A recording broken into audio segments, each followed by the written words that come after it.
Assalamualaikum warahmatullahi wabarakatuh. Salam, Om Swastiastu, Namo Buddhaya, Salam Kebajikan, Salve. Apa kabar Ibu Guru dan teman-teman semuanya? Semoga dalam keadaan sehat selalu.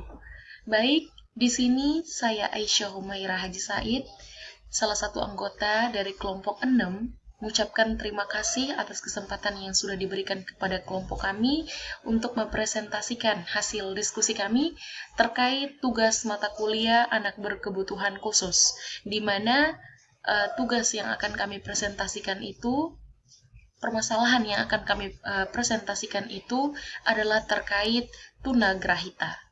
Sebelum melanjutkan pembahasan terkait hasil diskusi kami, izinkanlah saya untuk memperkenalkan anggota kelompok kami, kelompok 6. Berikut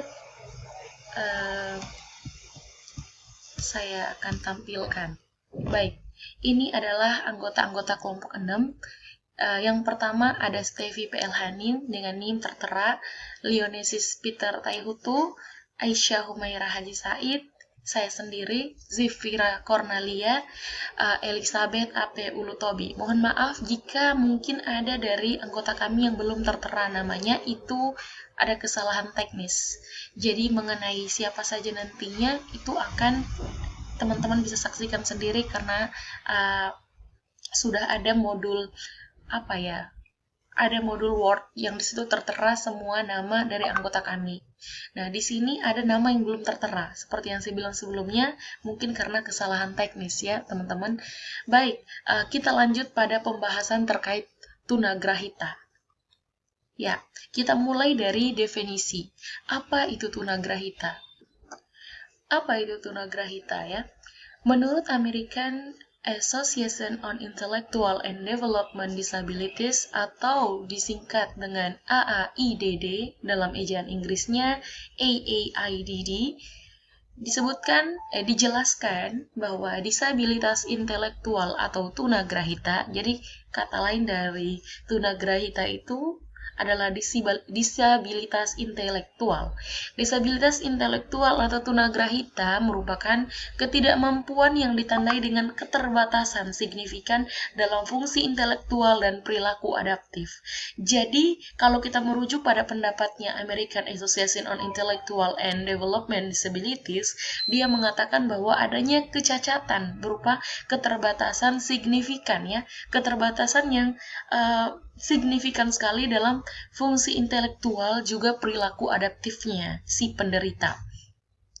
Kemudian menurut Kustawan dalam Fatimah tahun 2017 halaman 220 dijelaskan bahwa tunagrahita itu merupakan anak yang memiliki intelijensi yang signifikan berada di bawah rata-rata ya,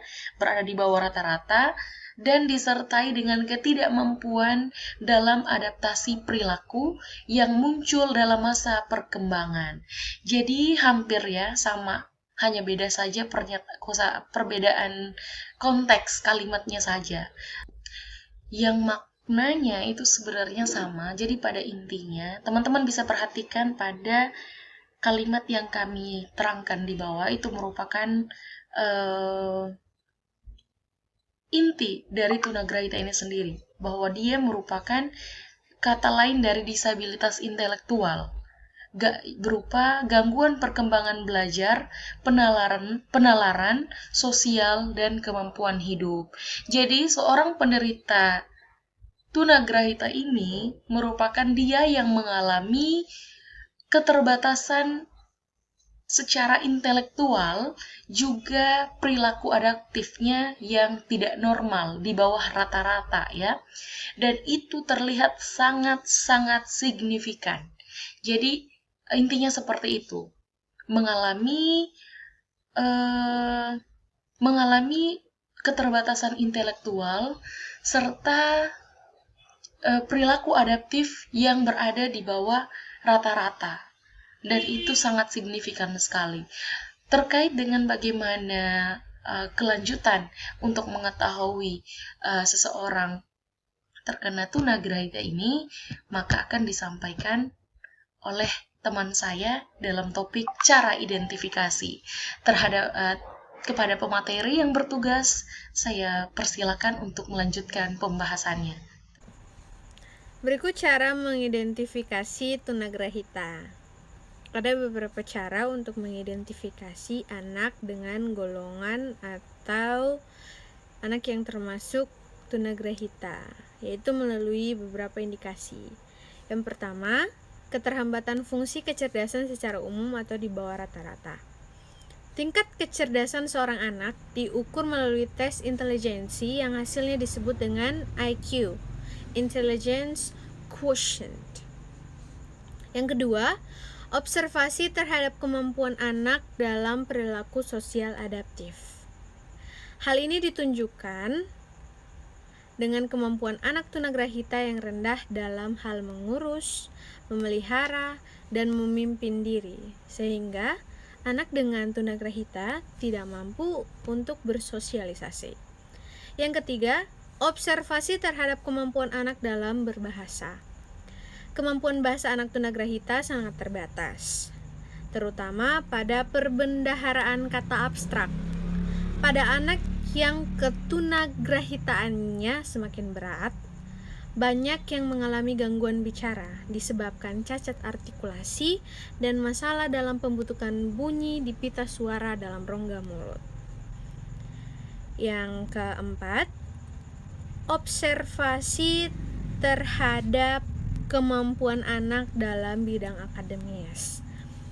Anak tunagrahita sulit mencapai bidang akademis membaca dan kemampuan menghitung yang problematis, tetapi dapat dilatih dalam kemampuan dasar menghitung umum. Dan yang terakhir, ciri kepribadian dan kemampuan untuk berorganisasi.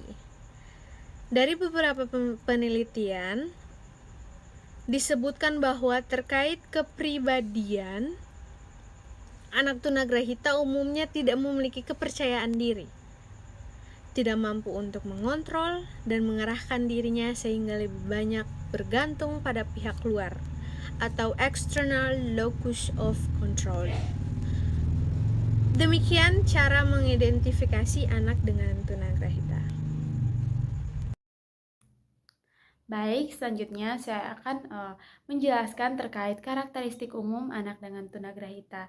Di sini kita akan membahas 3 karakteristik umum.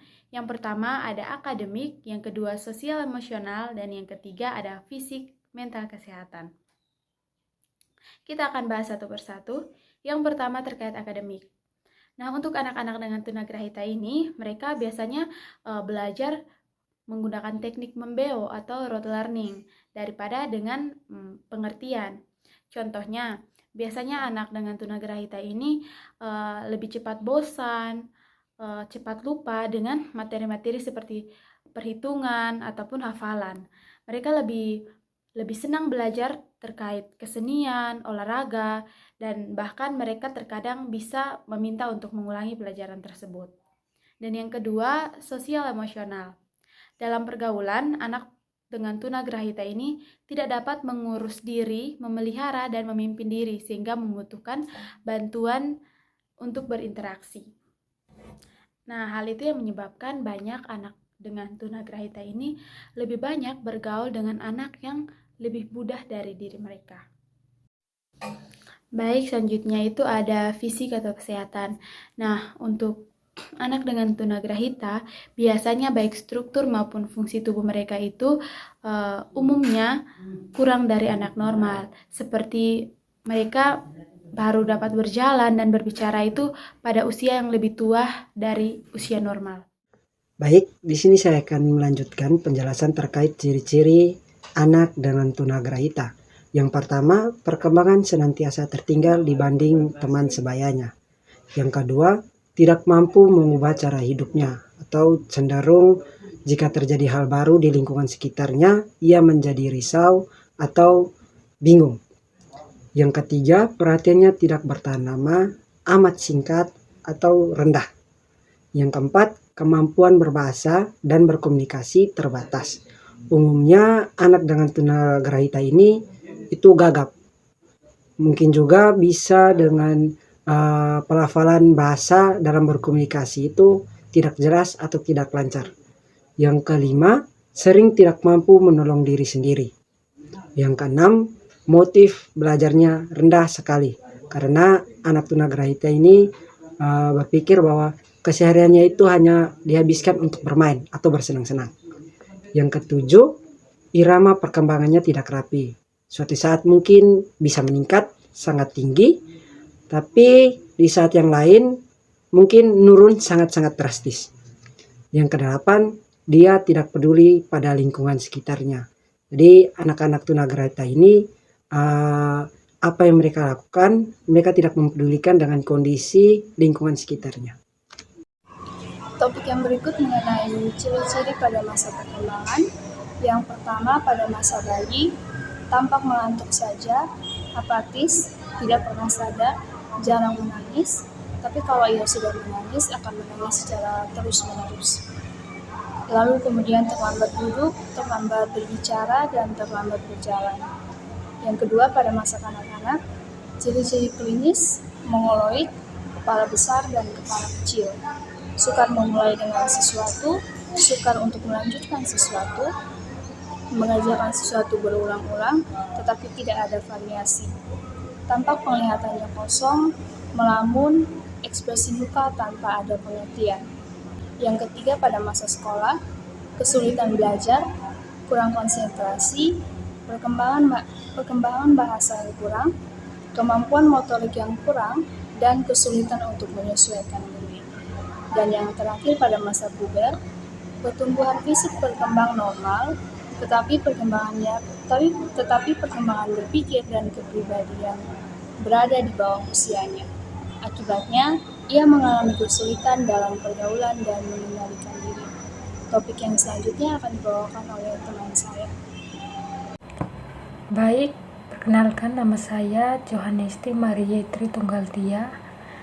Di sini saya akan menjelaskan tentang stimulasi anak dengan tunagrahita. Ada beberapa cara untuk menstimulasi anak dengan tunagrahita, yaitu yang pertama, menggunakan metode multisensoris. Metode multisensoris adalah metode pembelajaran yang ditemukan oleh Dr. Gillingham. Menurut Purnamasari dan Sundari tahun 2018, metode ini dikembangkan oleh Fernald dan Gillingham. Dalam metode ini, pembelajaran membaca, menulis, dan mengeja kata dipandang sebagai satu rangkaian huruf-huruf yang menggunakan seluruh indera yang ada pada anak, indera penglihatan atau visual, indera pendengaran atau auditori, indera perabaan atau taktil, dan gerakan atau kinestetik. Yang kedua adalah pendekatan adaptif, visual, dan interaktif atau AVI. Pendekatan adaptif, visual, dan interaktif merupakan pendekatan untuk menarik perhatian anak tunagrahita selama proses stimulasi dilakukan melalui interaksi yang optimal, melibatkan indera penglihatan, perasa, dan peraba mereka. Interaksi dilakukan dengan cinta kasih diwujudkan dalam bentuk sentuhan atau pelukan yang membangkitkan emosi anak. Nah, pada pendekatan AVI ini, stimulasi dengan pendekatan AVI ini adalah kegiatan yang merangsang kemampuan dasar anak tunagrahita agar tumbuh dan berkembang optimal sesuai potensi yang dimilikinya.